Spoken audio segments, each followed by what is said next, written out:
Are you a bot for using windows of opportunity? No and no. You see, I answered it twice, right? I answered it in two different ways. I said no and no. Not really, but for real, right? No. This notion that because you use windows of... Okay, so are you a bot if you use barbecue and chili as killer? Are you a bot if you use lethal pursuer? And you just want to... Like, you don't even feel like doing, like, the work. Like, looking to see if somebody's making an explosion with fast voting somewhere in and out of a locker, or like a pallet throwing down, or scratch marks. Like, are you a bot because of that? Probably yes and yes. I don't know. My whole point is that being able to use a perk will not alone carry you.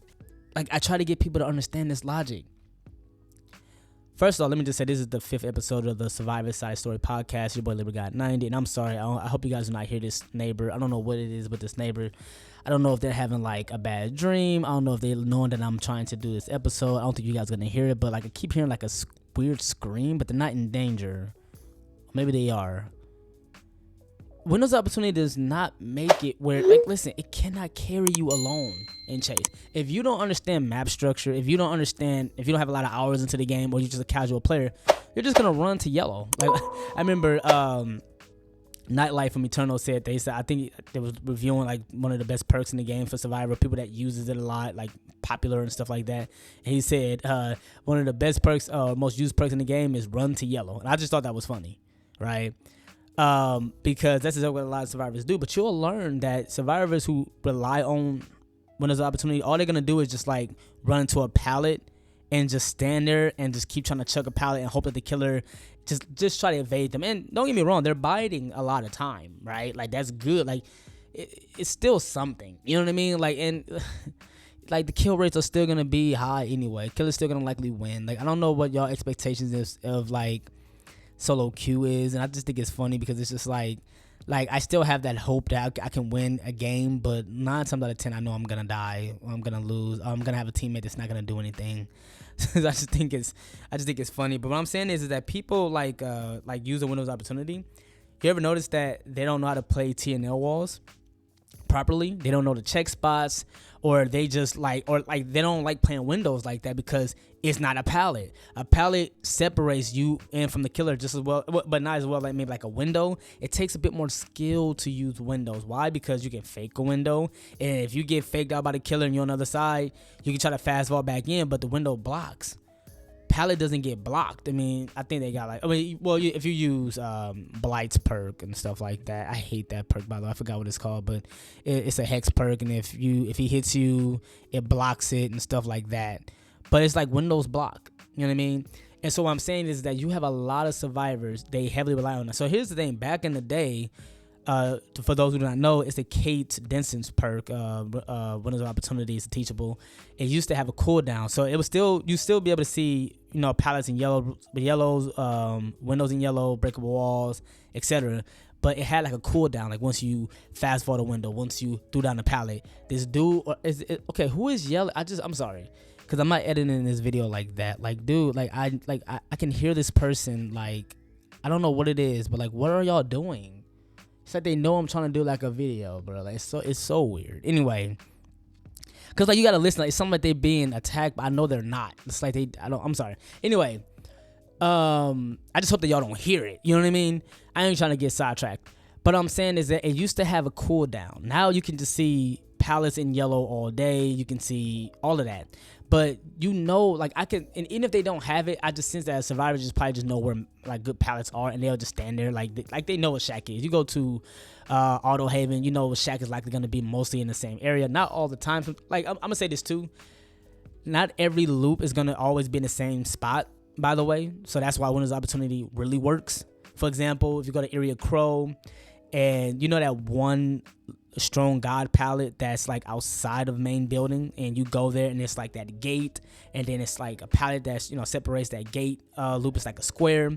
That is like that's like one of my favorite loops in this game, right? It's one of my favorite loops. It's not always there, and it's not because somebody used it already. It'd be 2 seconds to the match and I go and see it, and it's not even there. So the RNG at times for the map is it's there or it's not. Or if you go in Garden of Joy, or I call it the Garden of Love, by the way, if you go inside that house structure it's like, see, the devs know what they doing. It's so annoying. Like they know what they doing. Like listen, you can always tell Libra, like, cause I know exactly what y'all doing.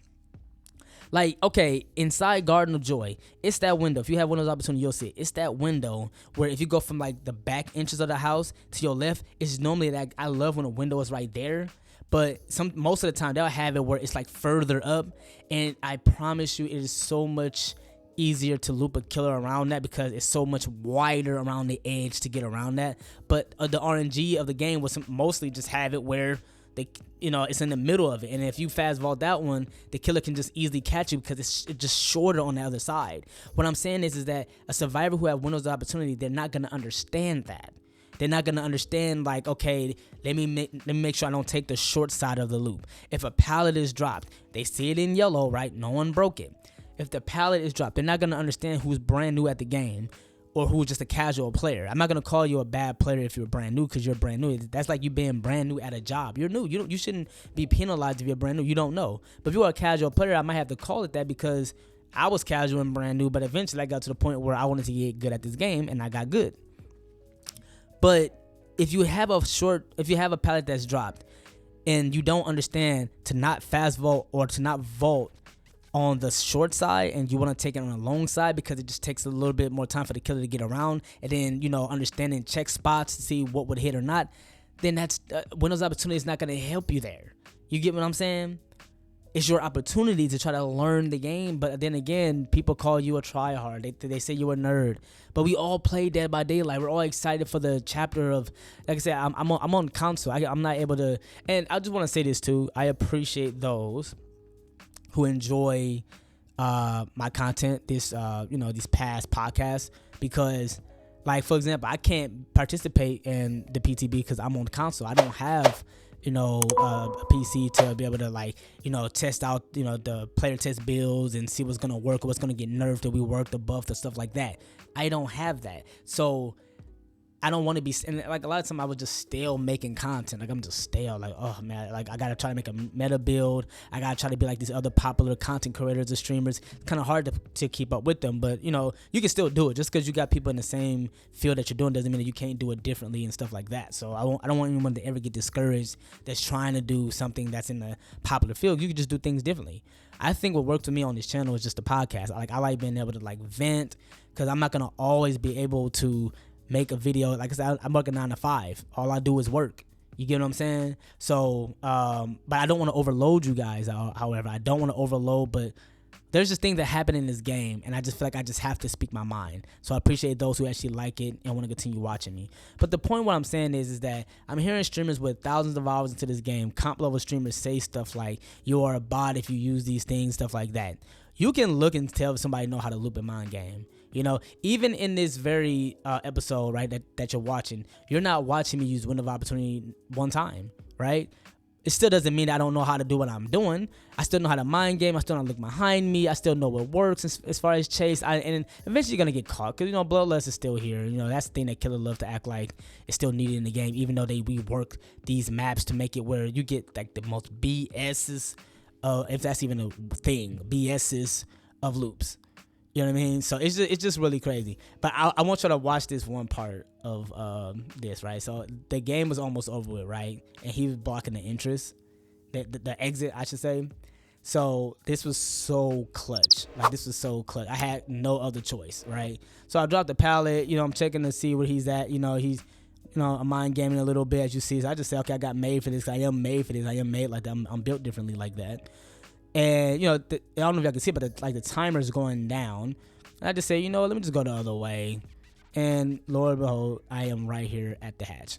But let me know what you guys think in the comments. Please tell me, are you a bot or a chat and chase if you use Windows of Opportunity? I think no matter what is a very good perk. I don't think that you're a bad survivor for using it. You just need to know where everything is and know if it's available to extend the chase. It's your boy Libra Got 90. Have a blessed day out there, and peace.